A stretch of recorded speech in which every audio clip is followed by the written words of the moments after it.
In the neon-drenched haze of 1920s Shanghai, where the Bun's grand facades hid opium dens and whispered betrayals, lived Elena Vasquez, a half-Spanish, half-Russian seamstress with a talent for tongues. Born in the shadow of the Tsar's fall, she'd fled to China as a child, her mother's lullabies a mix of Madrid flamenco and Moscow winters. By 25, Elena had mastered the art of blending in stitching silk cheongsams for the jazz-age elite while eavesdropping on the world's secrets in 5 languages.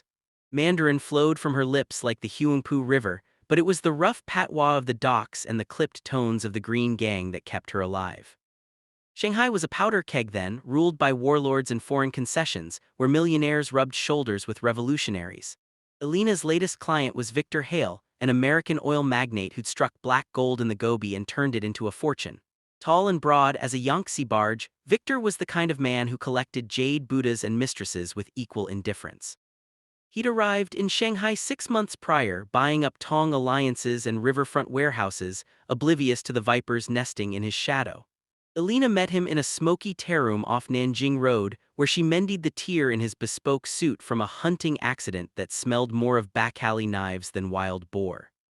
"You're too trusting for this city, Mr. Hale," Elena had warned him that first day, her needle flashing like a stiletto. "Shanghai eats men like you for breakfast." Victor laughed, his voice booming over the clink of porcelain. "Call me Vic, doll and trust, that's for suckers. I've got guards, ex-imperial soldiers, tough as rattan whips. What could go wrong?" Famous last words, Elena thought, but the pay was good, enough to send her brother to a mission school in Macau, and Victor's stories of Texas sunsets amused her. She became his unofficial fixer, sourcing rare teas from Fujian Hills, negotiating with silk merchants who'd sooner slit your throat than shortchange you. In return, he paraded her to galas at the Cathay Hotel, where flappers in feathered boas danced the Charleston amid crystal chandeliers.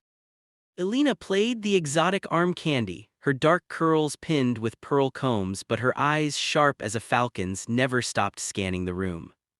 It was on a muggy August evening, the kind where the air clung like wet silk, that the whispers began. Victor had closed a deal that afternoon, a monopoly on kerosene shipments up the Yangtze, undercutting the Japanese cartels and the Green Gang alike. Rivals seethed in the shadows of the French concession. That night he hosted a victory banquet at his riverside villa in the Hongqiu district, a sprawling colonial pile with iron gates and lotus ponds gone feral. Elena arrived late, her kippah whispering against the gravel path, carrying a bolt of crimson brocade as a gift. The air hummed with gramophone jazz and the laughter of expats, but beneath it lurked something sharper, the low murmur of Victor's guards, clustered by the black Packard limousine idling in the drive.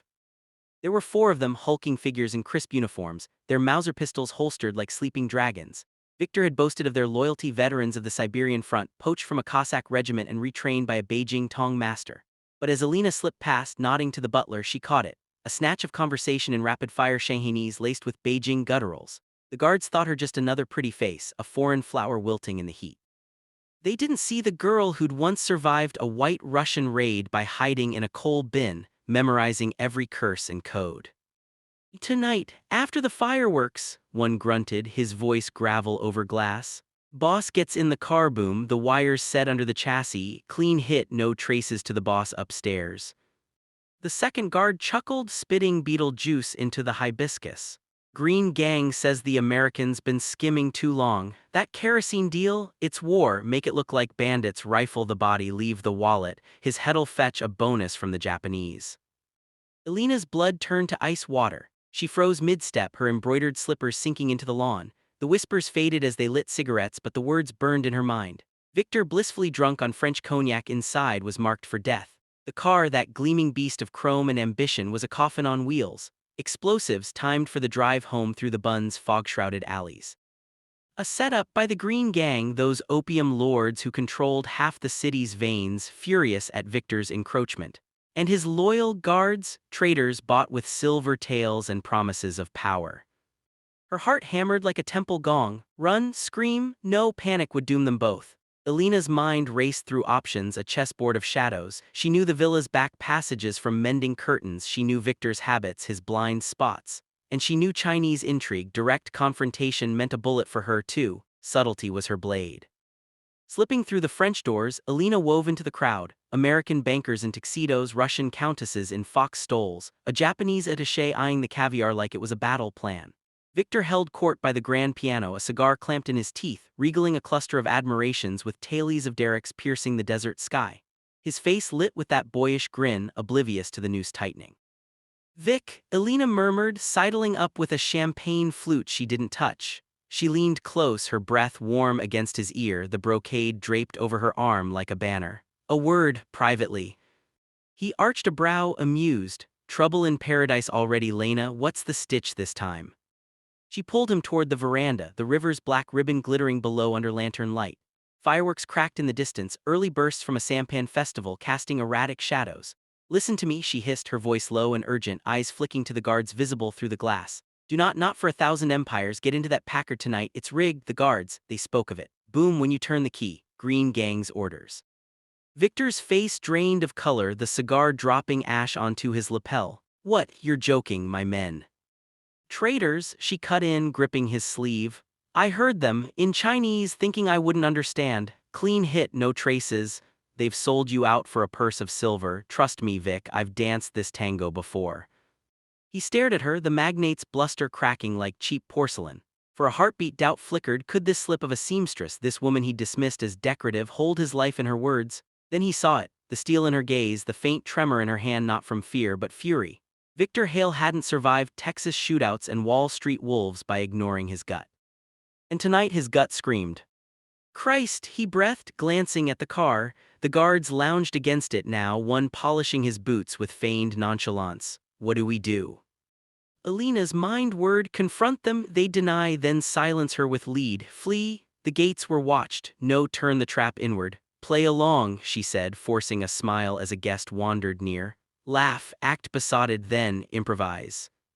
The banquet dragged on, a cruel farce. Elena clung to Victor's arm, laughing at his jokes while her pulse thundered. She slipped him a note during a waltz scrawled on a torn menu, kitchen door, now. As the clock struck midnight, fireworks exploding in crimson blooms over the Wangpu, Victor feigned a stagger from one too many highballs. Lena, darling, walk me out, fresh air for the old man. The guests cooed farewells, the guards straightened, eyes gleaming with predatory patience. Elena steered him not to the drive but the side path past the koi pond, through the herb garden where lemongrass masked the rot of betrayal. The servant's entrance, she whispered. My brother's rickshaw waits, go to the storehouse, I'll handle the rest. But you. Go, she shoved him toward the shadowed gate where a wiry boy, her kin from the docks, huddled with a three-wheeled cart. Victor hesitated, then vanished into the night, the rickshaw's bell tinkling like a ghost's laugh. Alone now, Elena straightened her kippah and sauntered back to the drive, her face a mask of tipsy concern. The guards turned as she approached the Packard, one opening the door with mock gallantry. Miss, the boss forget something. Oh dear, she trilled in flawless English, fluttering her lashes. Mr. Hale, he's indisposed, too much bubbly, said to tell you to drive ahead, warm it up, he'll follow on foot with me, romantic stroll, you know, she giggled, swaying just enough to sell the lie. The lead guard, scarred jaw, eyes like chipped obsidian, frowned, but greed overrode suspicion. The payoff was in motion, why delay? As you say, miss, he barked orders, the others piled in. Elena stepped back, heart in her throat as the engine roared to life. The explosion lit the night like a vengeful god. A fireball erupted from the undercarriage, shrapnel shredding the night air, tires bursting, metal twisting in screams of agony. The Packard flipped once, twice, landing in the lotus pond with a hiss of steam and blood. Bodies tumbled out, charred and still, the traitor's whispers silenced forever. Screams erupted from the villa, guests fled in panic. Elena melted into the chaos, a ghost in silk slipping through the kitchens to the river's edge. By dawn she was on a steamer bound for Hong Kong, Victor's brocade and a velvet pouch of emeralds tucked in her valise. Word reached her weeks later. The Green Gang blamed Japanese spies. Victor, miraculously spared, sold his stakes and sailed home a wiser man, his fortune intact but his trust in guards forever broken. In a cramped cabin overlooking the South China Sea, Elena unfolded a letter from Victor, smudged with Texas dust. You saved more than my skin, Lena. Owe you the stars. Come to Dallas, be my queen, not my shadow. She smiled, folding it away. Shanghai had taught her freedom's price. America might offer more, but some whispers she knew followed you across oceans, and in the quiet she'd always listen. Years later, in a sun-baked ranch house, Elena Hale would tell the story to her wide-eyed daughter, not as warning but as legend. Your father was a fool for empires, she'd say, her needle mending a rodeo-torn shirt. But I heard the devils in the dark, and we danced on. The end, or perhaps in Shanghai's endless night just the beginning.